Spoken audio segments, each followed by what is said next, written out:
In this video, we'll explore the deterministic profiling UI and some lesser-known features that can help you easily identify performance bottlenecks in your application. Blackfire continuous observability isn't just about gathering data. It's about efficiently navigating and understanding that data. Let's discover some powerful search and navigation tricks for the deterministic profile. When you look at a Blackfire profile, you'll see an overview of all the HTTP requests and SQL queries your application made during the profile run. Each one is conveniently displayed in a dedicated tab, letting you drill deeper into the details. This is where you can quickly see how many requests were made, how long they took, and gather insight into the SQL queries that could be slowing down your app. A neat trick is that requests and queries are also searchable directly in the code graph views. You're not limited to searching function names or namespace. You can search for specific SQL queries, HTTP requests, or even metrics. For example, if you copy and paste a SQL query into the search bar, you can immediately locate the part of your code responsible for running that query. This is extremely helpful when pinpointing the origin of a slow query. Another handy shortcut is searching by namespace. This lets you check on the function calls from your codebase, hiding the activity from your dependencies.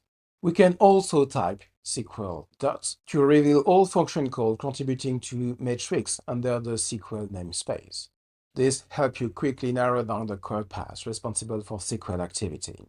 When you spot something interesting, maybe a high-cost function, the magnifying glass icon is your best friend. Clicking on it opens a new version of that core graph centered on that specific function, letting you remove any clutter and focus on what truly matters.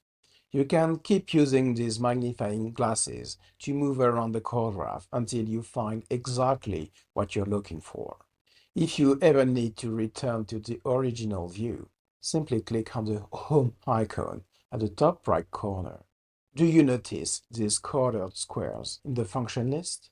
They represent each function's direct contribution to a specific metric. These color markers help you quickly spot which functions contribute to specific metrics you want to control better. Don't forget to check out the Cache tab. It's crucial for understanding how your caches are configured and used. Are they being hit effectively, or is the cache misconfigured or saturated? These tabs make it straightforward to identify any issues and fine-tune your caching strategy. Those are our top tips and tricks for navigating the deterministic profiling UI in Blackfire. With these techniques in hand, you'll be able to fine-tune your application performance faster than ever.